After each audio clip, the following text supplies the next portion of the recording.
This episode of What's in the Box is brought to you by.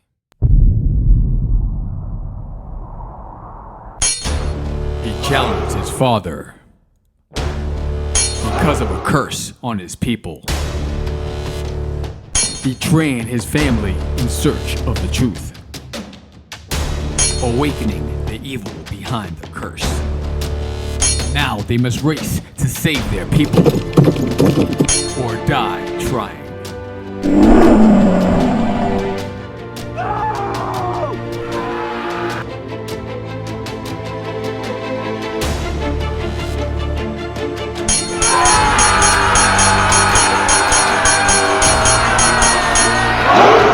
Hi, I'm Samuel, and welcome to Forbidden Issue 2 The Hunt, the third campaign, the biggest one yet, 32 pages of action and drama. We have guest artists, variant covers, homage covers, a graphic novel, Volume 1, you can collect the first 3 issues, a crossover pinup between Philip Russ's Tragedy and Forbidden, and so much more.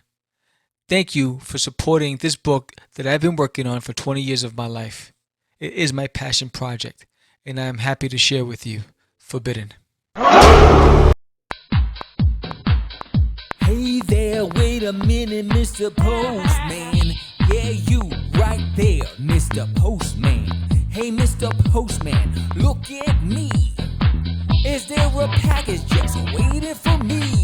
Where's my box? Where's my box? What's in the box? What's in the box?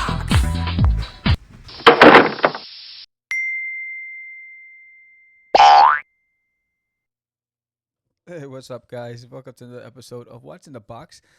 And just to remind everybody that tomorrow, Monday, November 1st, 8 p.m. Eastern Standard Time, join me, George the Dreamer Medina, and some special guests as we launch Forbidden Issue 2 on Kickstarter and Indiegogo. I hope to see you there, and I hope to break the 100 backer goal. And I hope you guys do it with me. So, we're back for another episode of Technigods. So, as you know, Technigods, and I'm using this on my you can see my draft table, my portable draft table. But Technigods issue number 1 pissed me off because of this guy right here, Cliff, and like he's supposed to be the key to everything. And if you've seen the first episode, go check it out. It was a fast, very popular episode. He fell asleep during the most critical time. I think he just had a panic attack and fainted. But anyway, through the most critical times, and left his people have to deal with a lot of freaky stuff. So we're back with number 2, and I like the cover. You see them walking toward a tunnel. This cover was done by my boy Anibal Arroyos Compoyos. I don't know why he put Viejo on the cover. Anibal, I'm gonna bust you up. But anyway, so Cliff is they want to be Viejo, but so beautifully done. I love this cover. Really cool perspective. So you open it up, and let's just give credit to the creative team behind this. So Technigods created by Michael Sammartino, Ali Pepe, and Robert Flanagan. Script by Ali Pepe and Michael Sammartino. Pencils and inks by Spooky T2I. And he's on Instagram and on Facebook under Spooky T2I. Colors by Alexander Lidstrom. Artstation.com/Xander. Letters by Amy Martins and Michael Sammartino. Cover art by Anibal Arroyos Compoyos. He's also on Instagram under Arroyocus. And he's on the Facebook as Anibal Tocayo Arroyo. The guy got more names than I got here. Then flats by Sammartino and Merv Diker. And if you want to know more about Technigods, visit technigods.com. You can also contact them at technigods@gmail.com. So they're on Facebook, Instagram, and Twitter. So we start off with a group of people that are in a dark place. So we're trying to figure out where they are. So, and they're talking about, are people going to come and save them? Right, you have a mother and child. You have a bunch of people that they've been down there. They're like, "Where are we? Has anybody come to save us?" So then you realize they're somewhere in the tunnels, right? Because this is a great shot This is one of my favorite scenes right here. This should be a print, a poster. And so there's the squad, right? Led by old Clifford there, right?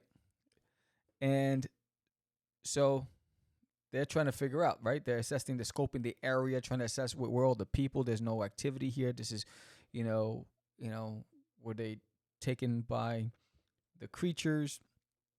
And I'll remember what the name of those creatures are again, because it threw me off the first time I learned about them. But anyway, they're talking about they need to go and get to the other side of that tunnel. So they have to go into the tunnel. Now, good thing they all have weapons. Good thing they're all trained. Because I could tell you right now, knowing that you got these creatures that are attacking people in this apocalyptic world, and you have to go into a dark tunnel, it's not my first thing I would want to do. I'll stay out here, enjoy the sun. Why do I want to go in there? So anyway, so they're going in, and they see a train. And so now they have to go and make sure that the coast is clear with the train. And so they split up. They each take sides, and they have to go car by car. Another good shot here. Nice perspective.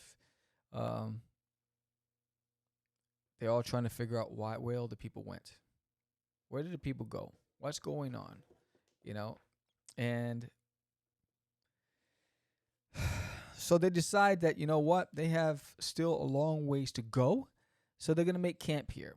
And they're asking who's going to take first watch. And of course, Cliff is asleep again. Like, he didn't get enough sleep on that battle. Like, he was out the whole time in issue 1. Anyways. So he's not, so she goes and takes point with a couple other guys, has everybody else go to sleep. So now they're just talking about asking how long have you worked with Biggs, whatever. They're talking about the Technigod, right? And I like the way this panel's laid out. It's broken up by the cart, the train cart, and they're trying to figure things out. So this guy's like, Technigod, isn't that some conspiracy theory nonsense like Hollow Earth or lizard people?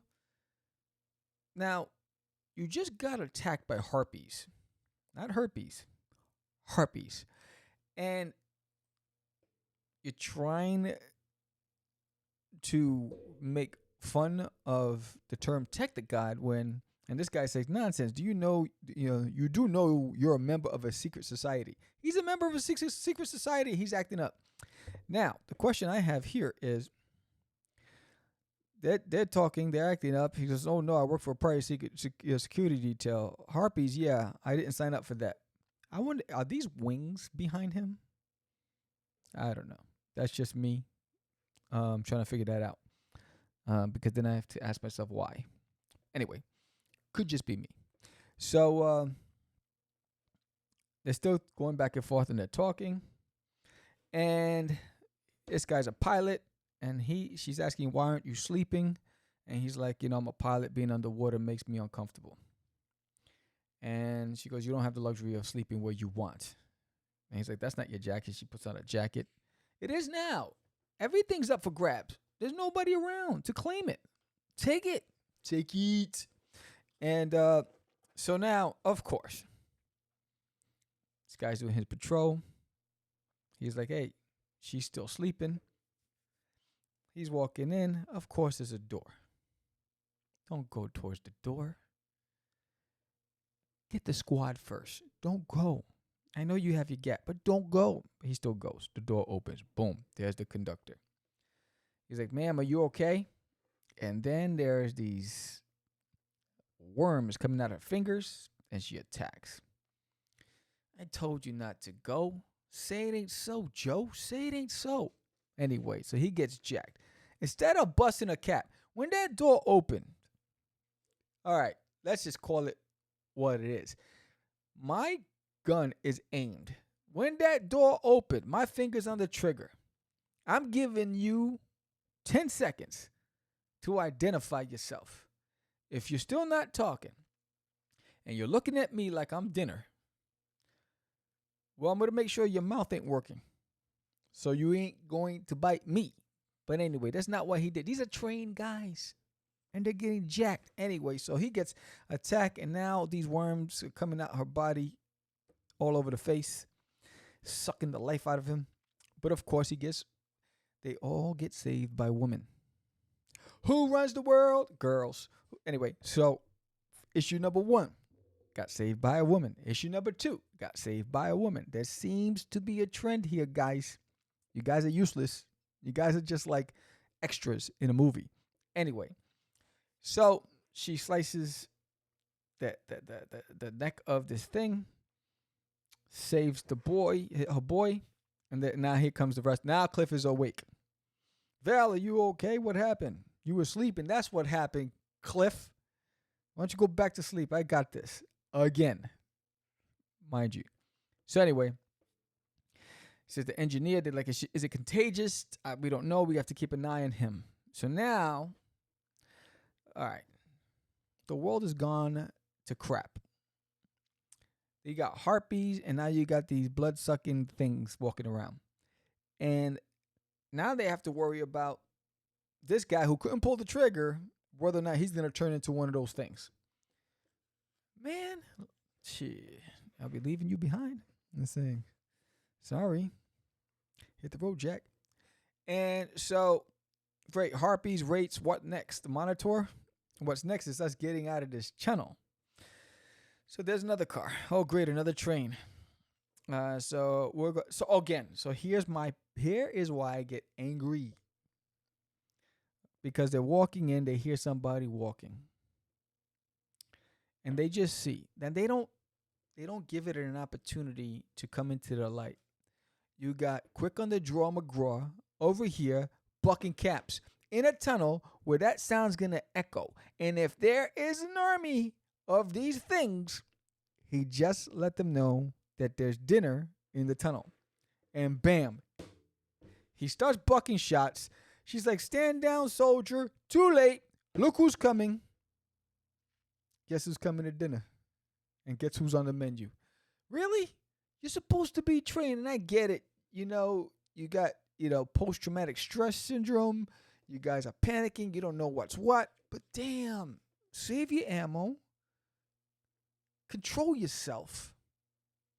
Use your knife when you have to. Be stealth. Get Snake. What's Snake Eyes? You need Snake Eyes from G.I. Joe in here. Snake Eyes and Storm Shadow.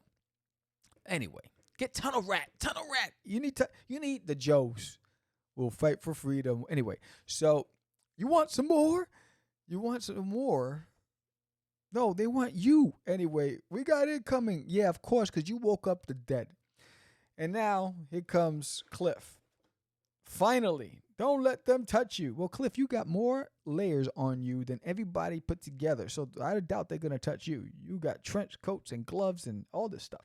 So anyway, they're running. They're like, we're overwhelmed. Let's go. Right? They're losing people. So they're surrounded. Watch your flank. No, they think you're a Frank footer. Anyway, so there's more coming. Now, here are the people that we saw in the beginning of the story. They open the door. They think they're being saved, but actually they're saving these guys. So they go running in, and they're like, are you the cavalry? You here to save us? Nah, man, you just saved us. Damn, they're screwed. So here we go. They're talking about what happened, how they got there. The conductor stopped the train, opened up the doors, and they started getting attacked. And so the few of them that made it into that side room. So now the pressure from the tunnels, the water, and they're worried about the cave-in. So they need to get out. So not only do they wake up the living dead or whatever these things are, they also have to worry about a cave-in. And they have to worry about their boy that got his face sucked to make sure that he doesn't turn while they're preoccupied. Yeah, and they also got to save this woman and child and all these other people. Extra baggage, and they don't have extra guns for them. Right? It's crazy.